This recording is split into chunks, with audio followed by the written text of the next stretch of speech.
Novruz bayramı İslam dinində necə qiymətləndirilir? Bu günlərdə Azərbaycanın hər yerində təbiət bayramı olan Novruzun ab-havası yaşanır və ölkə əhalisinin əksəriyyəti bu bayramı təmtəraqla, böyük sevinclə qeyd edir. Lakin elələri də var ki, dini baxımdan Novruz bayramının haram olduğunu iddia edərək onun ailəsində qeyd edilməsinə imkan vermir. Bəziləri isə əksinə bu bayramın İslam dini ilə bağlı olduğunu deyərək onu müqəddəsləşdirməyə çalışır.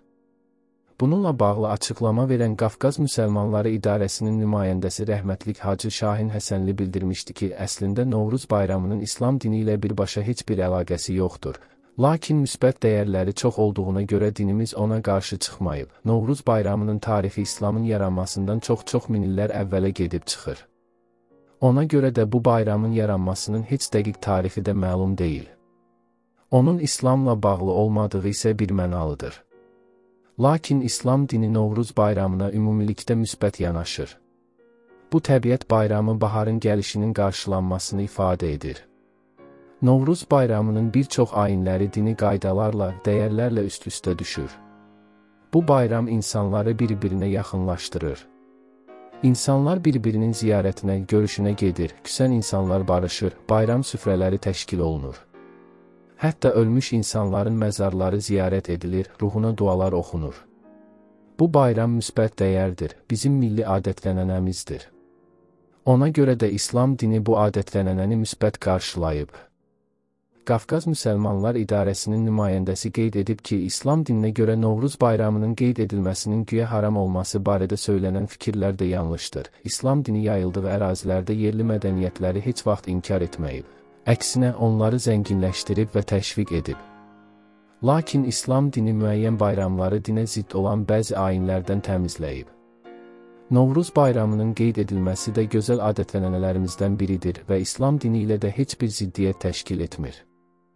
Bugün müəyyən radikal cərəyanlar var ki, milli mənəvi dəyərlərimizi dini dəyərlərimizə qarşı qoyur, milli hər nə varsa onu inkar etməyə çalışır. Təbii ki, bu səhv yanaşmadır.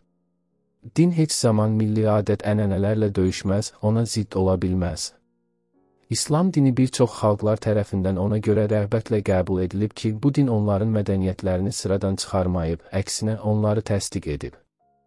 Bir daha deyirəm, bəzi xürafat xarakterli ayinlər ola bilər ki, din onlara qarşı olsun, amma ümumilikdə İslam dini Novruz bayramını müsbət qəbul edir. Həzrəti Peyğəmbərimiz salavatullah bu bayrama qarşı çıxmayıb. Məsum imamlarımızdan da hədislər nəql olunur. Onlar da bu bayramı təsdiq ediblər. Onlar da bu bayramı qeyd edən insanların əleyhinə olmayıblar.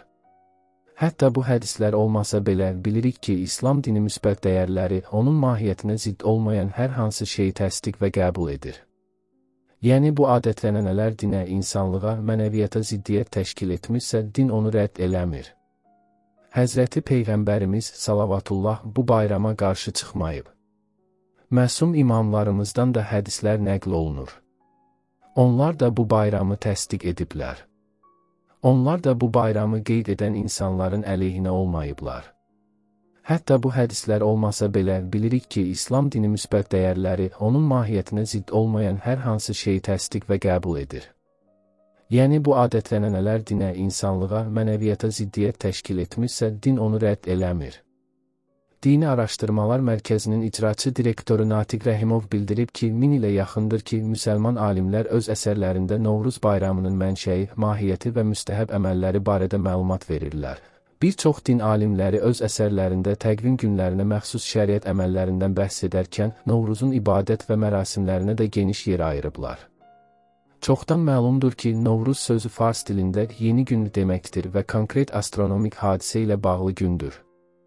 Astronomik təqvimlə həmin gün şimal yarımkürəsində yaz girir, gecə-gündüz bərabərləşməsi baş verir. Astronomiya dili ilə desək, Günəş şərq zodiak sistemindəki Hut, yəni balıq bürcündən çıxıb, Həməl, yəni Qoç bürcünə daxil olur. Bəzi din və etiqad məktəbləri Novruzun cahanşumul mahiyyətini təsdiqləyib, onu dini bayram səviyyəsində qəbul ediblər. Məsələn, Novruz tarix etibarilə atəşpərəstlik və ya zərdüştilik dinindən daha qədim olsa da, bu dinin daxilində özünün ən parlaq inkişaf dövrünü yaşayıb. Zərdüştilər Novruzu öz əqidələrinə uyğunlaşdırıb, bir növ onu özününküləşdiriblər. Məhz buna görə də həm keçmişdə, həm də indi bir çoxlarının zehnində Novruz atəşpərəstlərin bayramı kimi təsəvvür edilir. Halbuki bu fikir qətiyyən həqiqətə uyğun deyil. Araşdırmaçının fikrincə, Novruz elə nadir milli bayramlar sırasına aiddir ki, İslam dini nəinki onu rədd etməyib, əksinə ona yeni ruh və təravət bağışlayıb. Əlbəttə, Novruzun mənşəyini İslamla bağlamaq düzgün deyil. Novruz heç bir din və şəriətdən asılı olmayan təbiət bayramıdır. Dünyanın bir çox xalqları bu günü baharın gəlişi, təbiətin oyanışı kimi qeyd edirlər. Maraqlıdır ki, Ruslar xristianlığı qəbul etməzdən əvvəl yaz gecə-gündüz bərabərliyi günündən, yəni Novruzdan bir həftə əvvəl və bir həftə sonra Maslenitsa bayramını keçirirdilər. Xristian kilsəsi sonralar bu bayramın vaxtını bir qədər irəliyə, Böyük Orucun Veliki Post başlanğıcından əvvələ çəkdi. Yaz gecə-gündüz bərabərliyi bayramı hətta Yaponiyada da dövlət səviyyəsində qeyd olunur. İslamın ilk dövrlərində yaşamış müqəddəslər Novruz gününü xoş sözlərlə yad ediblər. Rəvayət edirlər ki, Həzrət Əli ibn Əbu Talibin əleyhissalam xilafəti illərində ona Novruz hədiyyəsi gətiriblər. Əli əleyhissalam bu hədiyyənin hansı münasibətlə verildiyini soruşanda Novruz bayramı olduğunu söyləyiblər. İmam hədiyyəni qəbul edib buyurub, hər günümüzü Novruz edin. Bəzi məlumatlara görə Həzrət Əliyə hədiyyə gətirən adam, əslən fars mənşəli olan Hənəfi məzhəbinin banisi Əbu Hənifənin babası Nöman ibn Mərziban imiş. Bəzi mənbələrdə isə Novruz bayramını tənqid atəşinə tutan və bu günü bayram kimi qeyd etməyi haram sayan rəvayətlərə də rast gəlirik. Amma bu rəvayətlərin bir qisminin sənədi Məhəmməd Peyğəmbərə salavatullahi və əleyhi və alihi və səlləm qədər gedib çıxmır, bəzi rəvayətlər isə zəif sayılır. Novruz bayramının mənşəyi və ibadətləri barədə bəzi hədislərdən belə çıxır ki, bir sıra tarixi hadisələr, məsələn, güya Həzrət Nuh Peyğəmbərin əleyhissalam gəmisinin tufandan sonra quruya oturması, Həzrət İbrahim Peyğəmbərin əleyhissalam öz şəhərindəki böyük bütü sındırması, Həzrət Mühəmməd Peyğəmbərə salavatullaha ilk vəhiyin nazil olması, Qədirxum hadisəsi və s. Məhz Novruz gününə təsadüf etmişdir. Sadalanan hadisələrin heç də hamısının Novruz günündə baş verdiyinə inanmaq düzgün olmazdı. Həzrət Mühəmməd Peyğəmbərin salavatullah həyatına aid hadisələr nisbətən yaxın dövrdə baş verdiyi üçün onların vaxtını hesablamaq çətinlik törətmir. Məlum olur ki, sadalanan bütün hadisələrin Novruz günündə baş verməsi təqvim baxımından qeyri-mümkündür. Amma bu hadisələrdən birinin, Qədirxum olayının, yəni Həzrəti Məhəmmədin salavatullah İmam Əlini əleyhissalam özündən sonra müsəlmanlar üzərində xəlifə təyin etməsi və o günü bayram elan etməsi məhz Novruz gününə və yaxud ondan bir gün qabağa Novruz bayramı axşamına təsadüf etməsi hesablamalara əsasən düz çıxır. Xalqın şuurunda Novruz, İmam Əlinin əleyhissalam taxta çıxdığı gün sayılır. Əlbəttə, heç kim iddia etmir ki, Novruz bayramı hər il Qədirxum günü ilə üst-üstə düşməlidir. Çünki hicri qəməri və şəmsi təqvimlər arasındakı illik fərq bunu qeyri-mümkün edir. Məlum olan budur ki, məhz həmin il, hicri 10-cu il Zilhiccə ayının 18-i şəmsi təqvimdəki yeni ilin yeni ayının birinə, yəni miladi təqvimlə 632-ci il mart ayının 19-na və ya 20-nə təsadüf edib. Hacı Şahin Həsənli isə Novruz bayramının Həzrəti Əlinin əleyhissalamın nadı ilə bağlanmasını düzgün hesab etmirdi. Novruzun bununla heç bir əlaqəsi yoxdur. Qədirxum, yəni Peyğəmbərimiz salavatullah tərəfindən Həzrəti Əlinin imamətə təyin edildiyi gün təsadüfən Novruz bayramı ərəfəsində düşüb.